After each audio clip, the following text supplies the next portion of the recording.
India میں کوئی بہت مشہور ایکٹر تھے جن کا 40 سال کی ایج میں ہارٹ اٹیک سے ان کی ڈیتھ ہوئی.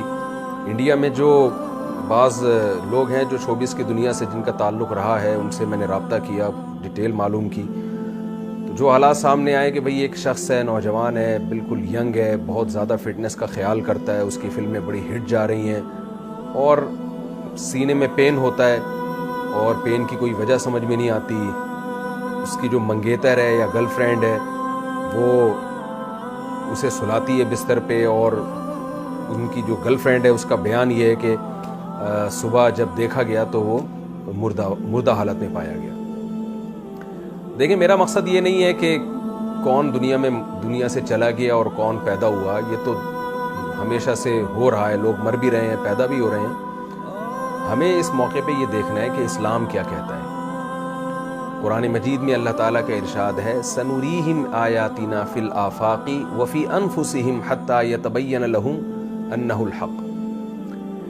ہم ان کو نشانیاں دکھاتے رہیں گے ہمیشہ, خود اس کائنات میں بھی اور خود ان کی ذات کے اندر بھی نشانیاں دکھائیں گے. تو یہ جو نشانیاں اللہ دکھاتے ہیں نا, ایکسیڈنٹلی کوئی مر جاتا ہے, اچانک ڈیتھ ہو جاتی ہے, یہ انسان کی ذات کے اندر کی نشانیاں ہیں. اور اللہ یہ نشانیاں ہمیں اس لیے دکھاتا ہے تاکہ ہم عبرت کی آنکھیں کھولیں, اس دنیا سے ہم دل لگانا چھوڑیں.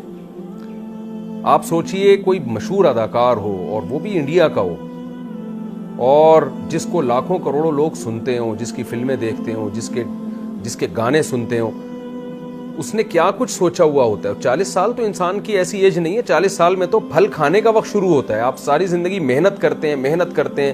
ایک سنگر جب وہ گانے سیکھتا ہے تو 40 سال میں اس کی ایک پیک کی عمر ہوتی ہے. ایک ایکٹر اگر کامیاب فلمیں بنا رہا ہے تو 40 سال اس کی ایک پیک کی عمر ہے. اب اس نے ترقی کرنا اصل میں شروع کی ہے, پھل کھانا شروع کیا ہے. اور ایسے موقع پہ موت کا فرشتہ آئے اور آپ کو قبر میں اتار کے چلا جائے تو انسان کے سارے خواب چکنا چور ہو جاتے ہیں. یا تو اللہ بہت ظالم ہے کہ انسان کی جب ترقی کا وقت شروع ہوا, پھل کھانے کا وقت شروع ہوا, اس اللہ نے ساری محنتوں پہ پانی پھیر دیا, ساری محنتوں کو ضائع کر دیا. یا تو معاذ اللہ ظالم ہے, یا ہمیں اللہ کو سمجھنے میں غلطی ہو رہی ہے. ہم اس دنیا کو اصل سمجھ بیٹھے ہیں. ایک صاحب نے مجھے کہا کہ میں نے اپنے بیٹے کو پڑھایا لکھایا, اکلوتا بیٹا تھا, ملٹی نیشنل کمپنی میں اس کی جاب لگی, بڑی اچھی جاب. کا جو پہلا دن تھا اسی دن اس کی ڈیتھ ہوئی ہے کرنٹ لگنے سے. تو مجھے کہنے لگے میری تو ساری محنت برباد ہو گئی, ضائع ہو گئی. میں نے ان سے کہا آپ نے اگر اپنے بچے کو آخرت کے لیے پڑھایا تھا, کہ میں اپنے بچے کو اس لیے پڑھا رہا ہوں کہ اللہ راضی ہو جائے. اللہ نے حکم دیا والدین کو کہ اپنی اولاد کی اچھی تربیت کرو, ان کو اچھی تعلیم دو تاکہ وہ ایک معاشرے میں ایک اچھی کامیاب لائف گزار سکیں. اگر آپ نے اللہ کا حکم سمجھ کے اپنے بچے پر یہ سب کچھ خرچ کیا تھا تو بچہ اگر مر بھی گیا, اللہ کے ہاں آپ کا اجر ضائع نہیں ہوا ہے. اللہ آپ کو قیامت کے دن اس کا اجر دے گا. رسول اللہ صلی اللہ علیہ وسلم نے فرمایا, تم اپنی زوجہ کو جو کھلاتے ہو ایک لقمے پہ تمہیں اجر ملتا ہے. تو آپ اپنی اولاد کو, اپنے بیوی بچوں کو, اپنے ریلیٹیوز کو, جو بھی خدمت کر رہے ہیں آپ ان کی, اگر آپ اللہ کے لیے کر رہے ہیں اس پہ آپ کو اجر ملے گا. قرآن مجید میں اللہ تعالیٰ کا ارشاد ہے, انما نطعمکم لوجہ اللہ لا نرید منکم جزاء ولا شکورا, کہ ہمارے نیک لوگ جب غریبوں کو کھلاتے ہیں تو ان سے کہتے ہیں ہم تمہیں خوش کرنے کے لیے نہیں کھلا رہے, ہم تمہیں اس خدا کو خوش کرنے کے لیے کھلا رہے ہیں جس خدا نے ہمیں پیدا کیا, اور اس لیے نہیں کھلا رہے کہ تم ہمیں شکریہ ادا کرو. لا نرید منکم جزاء ولا شکورا, ہم تم سے اس کا بدلہ نہیں مانگتے, شکریہ تھینک یو بھی نہیں کہنا ہے تم نے, ہم تمہیں اس لیے کھلا رہے ہیں کہ کل ایک دن آئے گا قیامت کا جس دن ہمیں عدالت کے کٹہرے میں کھڑا ہونا ہے, اپنے اعمال کا اللہ کے سامنے حساب دینا ہے. اس دن ہم اپنا یہ عمل اللہ کے سامنے پیش کر سکتے ہیں کہ اللہ ہم نے بھوکوں کو کھلایا تھا. تو بڑی سے بڑی نیکی اگر اللہ کے لیے کی جائے تو موت کے بعد وہ محفوظ ہو جاتی ہے, موت کی وجہ سے وہ اجر آپ کا ضائع نہیں ہوتا. اور بڑے سے بڑا نیک کام اگر اللہ کے لیے نہیں کیا, آپ نے دنیا کے لیے کیا ہے, تو موت ان تمام کاموں پہ پانی پھیر دیتی ہے اور بتاتی ہے کہ جس کے لیے آپ نے کیا تھا وہ آپ کو قبر میں پھینک کے یا لکڑیوں میں جلا کے چلے جائیں گے, اور آگے کی منزل میں وہ آپ کے کام آنے والے نہیں.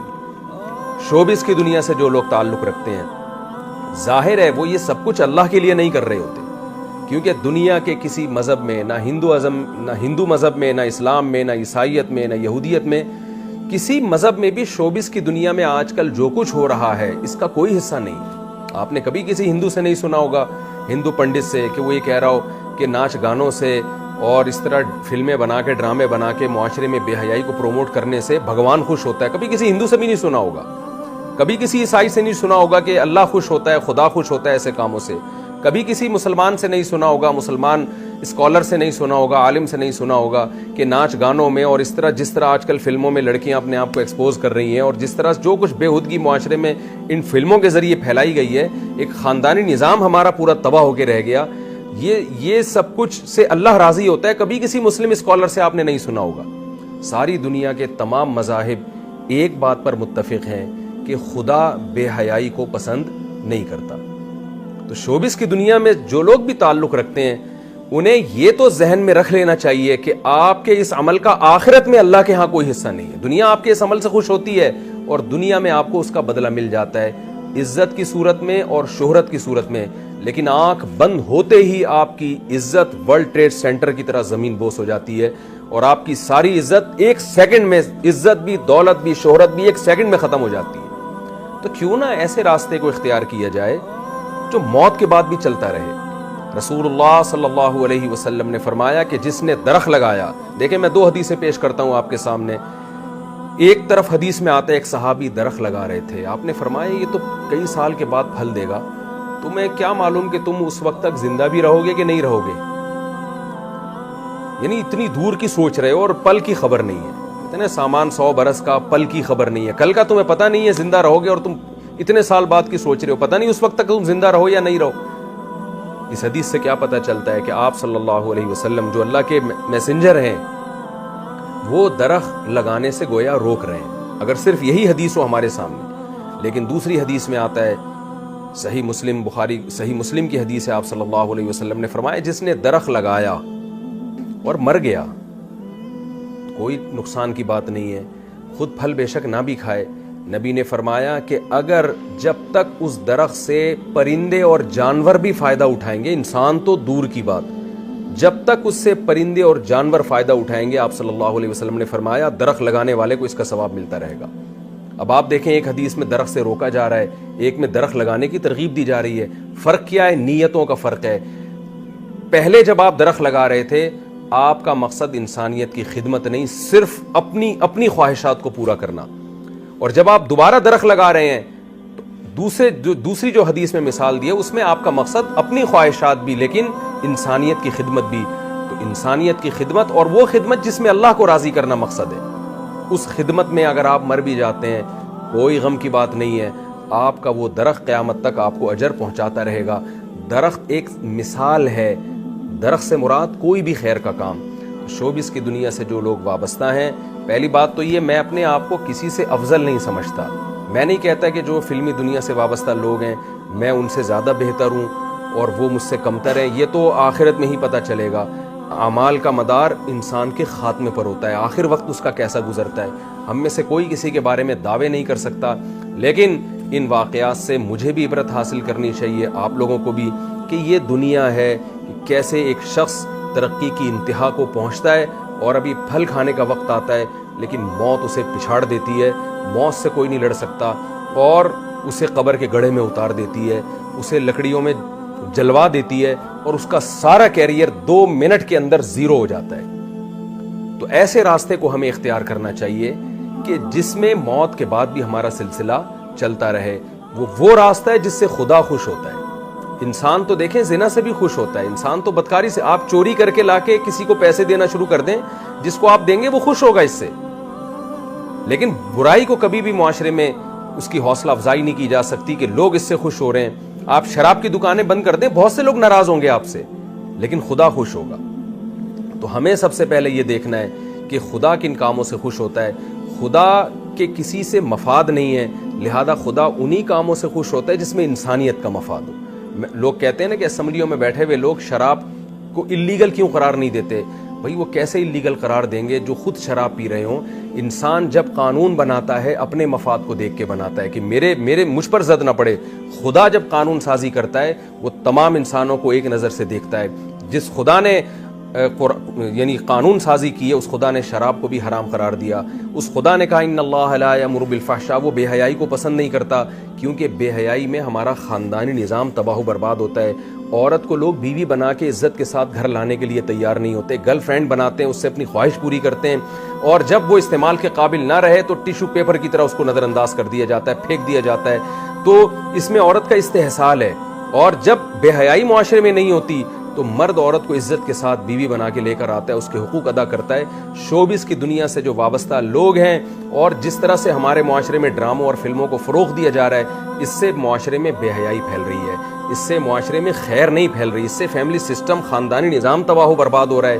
تو اس لیے خاص طور پر شوبز کی دنیا سے وابستہ لوگ، ان کو عبرت حاصل کرنی چاہیے ان واقعات سے. کہ اب آپ بتائیے، ایک آدمی نے اپنی فٹنس کا بے انتہا خیال کیا. میں نے جو انڈیا میں بعض جن سے میری سلام دعا ہے، شوبز کی دنیا سے وابستہ رہے ہیں وہ لوگ، ان سے میں نے پوچھا، انہوں نے بتایا کہ یہ روزانہ ایکسرسائز کیا کرتے تھے، بہت زیادہ، یعنی ایک مثالی ان کی جو فٹنس تھی ایک مثالی تھی. کہیں سے بھی کوئی دور سے بھی یہ نہیں کہہ سکتا تھا کہ یہ شخص کوئی ہارٹ پیشنٹ ہو سکتا ہے. لیکن دیکھیں کیسے موت نے آ کے پنجے گاڑے ہیں اور سنبھلنے کا موقع نہیں دیا، اور کیسے موت نے جو ہے پچھاڑا ہے. کوئی بھی نہیں لڑ سکتا موت سے. یہ باتیں ہوتی ہیں کہ میں زندگی سے، میں موت سے لڑ رہا ہوں اور میں یوں کر لوں گا، میں یوں کر لوں گا. ہم سب اللہ کے ہاتھ میں غلام ہیں.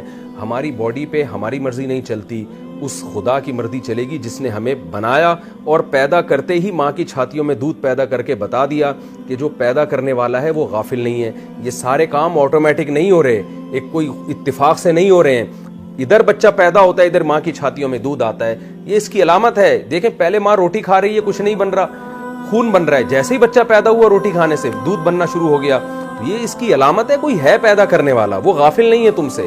تو ہمیں اس کی طرف توجہ کرنے کی ضرورت ہے، چاہے شوبز کی دنیا سے وابستہ لوگ ہوں یا اس کے علاوہ بھی. مجھے اس موقع پر عبرت حاصل کرنی چاہیے کہ میں خدا کو راضی کرنے کے لیے کیا کر رہا ہوں. آپ کو عبرت حاصل کرنی چاہیے. آج ان کے ساتھ یہ ہوا، کل میرے اور آپ کے ساتھ بھی ہو سکتا ہے. یہ جتنے لوگ جو قبرستان میں دفن ہیں، ان میں کوئی بھی اپنی مرضی سے نہیں مرا ہوتا، سوائے ان لوگوں کے جنہوں نے خودکشیاں کی ہوتی ہیں. باقی سارے کوئی بھی اپنی مرضی سے نہیں مرا ہوتا. ایسے حادثات ہو جاتے ہیں، ایسی بیماریاں آتی ہیں جو ہم نہیں چاہتے آئیں، لیکن آتی ہیں وہ بیماریاں.